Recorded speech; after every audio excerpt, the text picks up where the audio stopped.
चलो, जय श्री महाकाल. कलकत्त्यावरून आता तारापीठला आलेलो आहे. मंदिराचे दर्शन, आता ताराचे दर्शन तुम्हाला करून देतो. या सगळे बरोबर. ही बघा, ही मंदिरात जाण्यासाठी एंट्री आहे. ही गल्ली आहे आणि इथं सगळं मार्केट आहे मंदिराचं.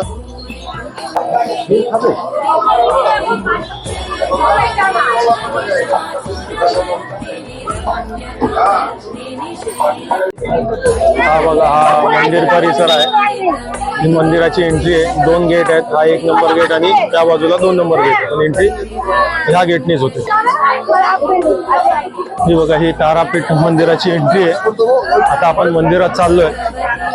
आता मंदिरात बघूया. आज थोडीशी गर्दी पण वाटते, काहीतरी हाय वाटतं यांचा प्रोग्राम. आतमध्ये गेल्यावर माहिती पडेल. तर या तुम्ही सर्वजण. मंदिरच्या आतला परिसर तुम्हाला दाखवतो.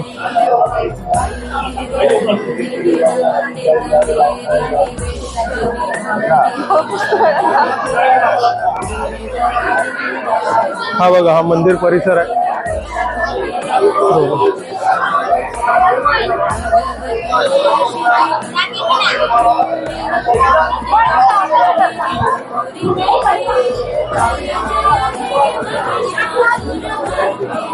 इथं विष्णूची मूर्ती आहे, विष्णुदेवची.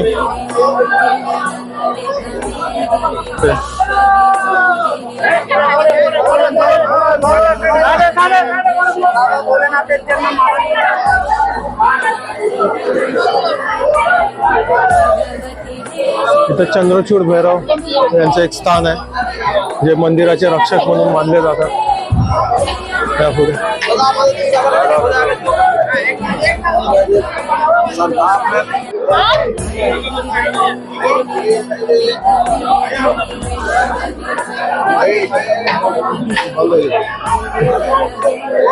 मंदिरातील हा थोडासा ओपन स्पॉट आहे. इथून पूर्ण मंदिराचा एक व्ह्यू दिसेल तुम्हाला. हा मंदिराचा परिसर आहे. इथून मंदिर दिसेल तुम्हाला. हाच गर्भगृह आहे आणि याच्या आतच माता ताराची मूर्ती आहे. आणि आज घरायला कमीत कमी 3 ते 4 तास तुम्हाला लागणार लाईनीला. आणि इथून पण VIP लाईन जाते. 500 रुपये लागतात. हा बघा, हा ऑफिस आहे. आणि इकडचे जे पंडित आहे, आपण पंडित बोलतो, ब्राह्मण बोलतो, इथं पांडा बोलतात त्यांना. हे लोक तिथं जाऊन तुम्ही भेटलात तर 500 रुपये फीज आहे. VIP 500. आणि VIP पास घेऊन तुम्ही डायरेक्ट देवीचे दर्शन करू शकतात.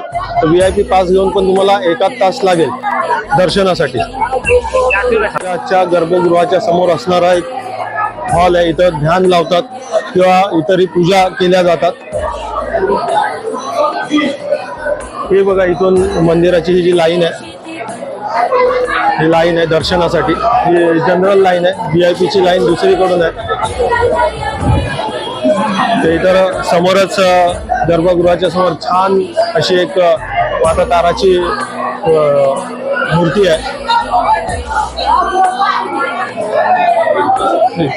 इथंच मा ताराची जी पूजा आहे, बामा खेपा म्हणून इकडचे संत आहेत ते करायचे. आणि त्यांची स्टोरी एक अशी आहे की बामा खेपा या मूर्तीची पूजा करायचे. आणि इथंच त्या मूर्तीवर अशी मान्यता आहे की सू करायचे.